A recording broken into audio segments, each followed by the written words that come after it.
Shaolin 2 novel की last episode में वो युहाओ वांग डोंगर के बारे में सोचते हुए कह रहा था कि डोंगर, अगर तुमने इस दुनिया को छोड़कर जा चुकी हो तो प्लीज तुम मुझे भी अपने साथ ले जाओ। मुझे ऐसे यहाँ पर अकेले छोड़कर ना जाओ। मैं यहाँ पर अकेले बिल्कुल भी रहना नहीं चाहता हूँ। और भाई लोग, किसी पॉइंट में युहाओ रोने भी लग चुका था। उसकी आंखें में अनकंट्रोलेबल तरीके से आंसू बह रही थी। और भाई लोग, उन सीनियर कमांडर्स कभी भी ये इमेजिन भी कर नहीं सकते हैं कि उनकी योंग हीरो ऐसे टेंट में आकर रो रहा होगा और अभी उनकी योंग हीरो इतना बड़ा दर्द को अकेले झेल रहा होगा। और इसके साथ युहाओ की टेंट की डोर खुलती है और एक स्लेंडर फिगर युहाओ की टेंट के अंदर एंटर करती है। और जब ये फिगर युहाओ की रोने की आवाज सुनती है तो ये फिगर भी थोड़ा सा उदास हो जाती है। इसके बाद ये फिगर वो युहाओ के तरफ चली जाती है। वैसे तो अभी उसकी मूवमेंट थोड़ा सा स्लो हो गई थी क्योंकि वो युहाओ को ऐसे रोते हुए देख बिल्कुल भी पा नहीं रही थी। हालांकि वो युहाओ के बेड में आने के साथ ही युहाओ की ही बाजू में बैठ जाती है। और अभी युहाओ की आंसू की वजह से युहाओ की ब्लैंकेट ऑलरेडी भीग चुका था और अभी युहाओ का सेंस पूरी तरीके से एक्यूरेट था। लेकिन फिर भी इस मोमेंट में उसे ये पता नहीं चला था कि उसकी टेंट के अंदर एक फिगर एंटर कर चुकी है। इसीलिए युहाओ अपने सारी दर्द को आंसू बहाकर कम करने की कोशिश कर रहा था। लेकिन अभी इसी मोमेंट में डेलिकेट फिंगर्स युहाओ की फॉरहेड को सहलाती है, जिसे देखकर वो युहाओ सडनली चिल्लाते हुए कहता है कि डोंगर, प्लीज तुम मुझे छोड़कर ना जाओ। इतना कहने के साथ ही युहाओ उन कोमल सी हाथों को पकड़ लेता है, जिसे देखकर ये फिगर जल्दी से अपने हाथों को पीछे करने की कोशिश करती है। लेकिन फिर भी युहाओ ने उसकी हाथों को काफी जोरों से पकड़ लिया था, इसलिए ये फिगर ज्यादा स्ट्रगल कर नहीं सकती। लेकिन फिर भी युहाओ ने उसकी हाथों को काफी जोरों से पकड़ लिया था, इसीलिए ये फिगर ज्यादा स्ट्रगल भी नहीं करती है। लेकिन फिर भी ये फिगर युहाओ की हाथों को आइसी कोल्ड होने की फील करती है।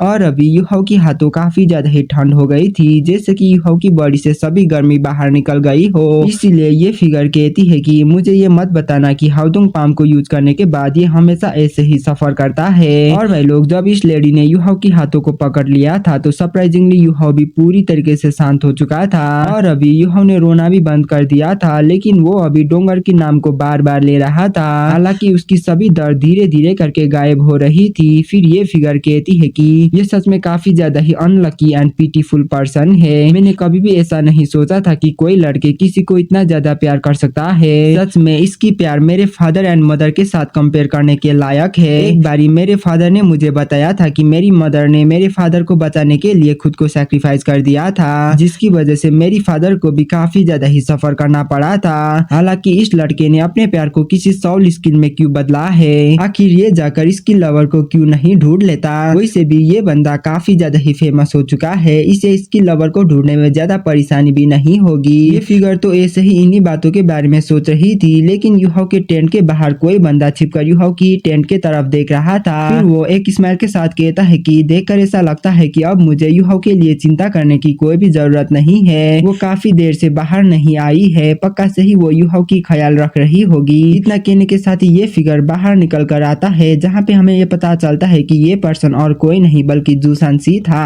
और वो अभी युहाओ की टेंट में इसीलिए नजर रख रहा था क्योंकि आज अभी अभी युहाओ ने हाउदुंग पाम को यूज करा था, जिसकी वजह से युहाओ की इमोशंस आउट ऑफ कंट्रोल हो गई थी एंड उसकी बॉडी भी काफी ज्यादा ही कमजोर हो गया था। और इस चीज को जू शानसी भी अच्छी तरीके से समझ सकता था, इसीलिए उसने युहाओ को फॉलो करा और युहाओ के टेंट के बाहर बैठकर गार्ड करने लगा था। हालांकि वो लेडी काफी देर से बाहर नहीं आई है, इसका मतलब ये है कि वो लेडी युहाओ का ख्याल रख रही होगी, इसीलिए अब जू शानसी को ज्यादा चिंता करने की कोई भी जरूरत नहीं थी। फिर हमें युहाओ को दिखाया जाता है जो कम्प्लीटली नॉर्मल हो चुका था। और अभी वो लेडी युहाओ की टेंट में इसीलिए आई थी क्योंकि वो युहाओ के लिए चिंतित एंड क्यूरियस थी। हालांकि अब उसे भी ये पता चल गया था कि वो अब यहाँ से कुछ टाइम के लिए जा नहीं पाएगी क्योंकि युहाओ ने उसके हाथों को पकड़ कर रखा था। वैसे तो ये फिगर अपने हाथों को खींच सकती थी, लेकिन फिर भी वो ऐसा बिल्कुल भी नहीं करती है क्योंकि वो युहाओ को जगाना बिल्कुल भी नहीं चाहती थी। वैसे भी युहाओ ने इस फिगर के हाथों को ही पकड़ा था और वो शांत होकर सो गया था। इसीलिए अब ये ब्यूटीफुल फिगर कह रही थी कि ये लड़का सच में काफी ज्यादा ही नाजुक है। देखकर ऐसा लगता है कि इस पावर को पाने के लिए इसे काफी ज्यादा ही सफर करना पड़ा है, लेकिन फिर भी मेरे हाथों को पकड़ने के बाद ये इतना ज्यादा शांत क्यों हुआ है? क्या ये इसीलिए है क्योंकि मेरी हाथ काफी ज्यादा ही कंफर्टेबल है? फिर ये फिगर अपनी दूसरी हाथों से हैंकरचिप को बाहर निकालकर युहाओ की फॉरहेड में रही सभी पसीने को पूछ देती है, जिसके बाद युहाओ तुरंत ही काफी ज्यादा ही कंफर्टेबल फील करने लगता है, जैसे कि ये लेडी एक ऐसी पावर को पोजेस करती हो जो पावर तुरंत ही किसी की भी पेन को मिटा सकता हो।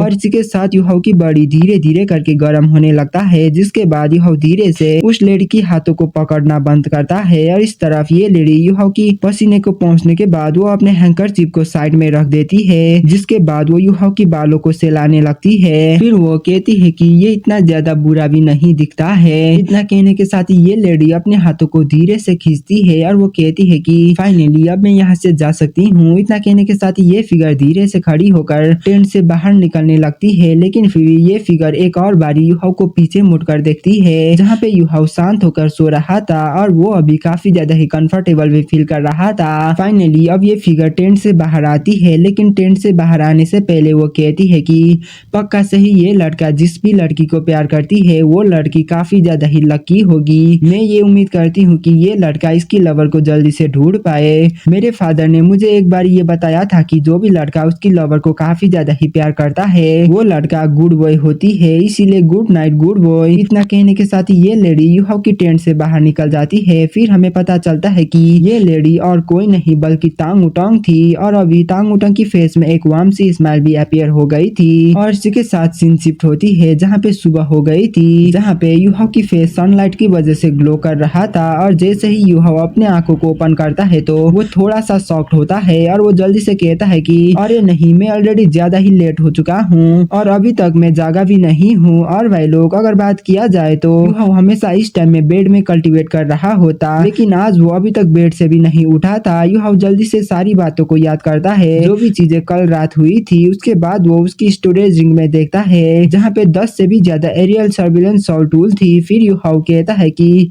अरे हाँ, हमने तो सनून एम्पायर से काफी सारे सॉल्ट टूल को चुरा लिया था। उसके अलावा मैंने वांग हैन को मारने के लिए हाउडोंग पाम को भी इस्तेमाल करा था और हाउडोंग पाम को यूज करने की वजह से मैं उसकी साइड इफेक्ट की वजह से काफी ज्यादा ही पेन को फील कर पा रहा था और हाउडोंग पाम को यूज करने के बाद मैं उसकी साइड इफेक्ट की वजह से काफी ज्यादा ही पेन को फील कर पा रहा था। लेकिन आज अचानक मुझे अच्छा फील क्यों हो रहा है, आखिर मुझे दर्द फील क्यों नहीं हो रहा है। और भाई लोग अगर पास्ट की बात किया जाए तो एक बार हाउडोंग पाम को यूज करने के बाद रिकवर होने के लिए युहाओ को काफी ज्यादा ही टाइम लगती थी। हालांकि अभी के टाइम में युहाओ कम्प्लीटली ठीक हो चुका था और तो और वो अभी काफी ज्यादा ही एनर्जेटिक फील भी कर रहा था। इसीलिए युहाओ अपने सिर को खुजाने के बाद युहाओ खड़ा होकर टेंट से बाहर निकल जाता है और अभी युहाओ को कुछ भी समझ में नहीं आ रहा था कि आखिरकार उसके साथ क्या हो रहा है। और भाई लोग किसी के साथ हमारी ये वाला एपिसोड यहीं पे खत्म होती है। मिलते हैं तब तक के लिए, बाय 我选那位戴斗笠的女生。几年的朝夕相处，竟然都没有让我察觉到你是女生。明明我们之间有那么多的瞬间。我有几条规矩你要记住，不许在宿舍中光着身子。谁让你说我闯荡？我可真是无可救药的笨蛋呢，哪怕只是一点点，都应该早就发现了。 और भाई लोग इसी के साथ हमारी ये वाला एपिसोड यहीं पे खत्म होती है। मिलते हैं तब तक के लिए, बाय बाय।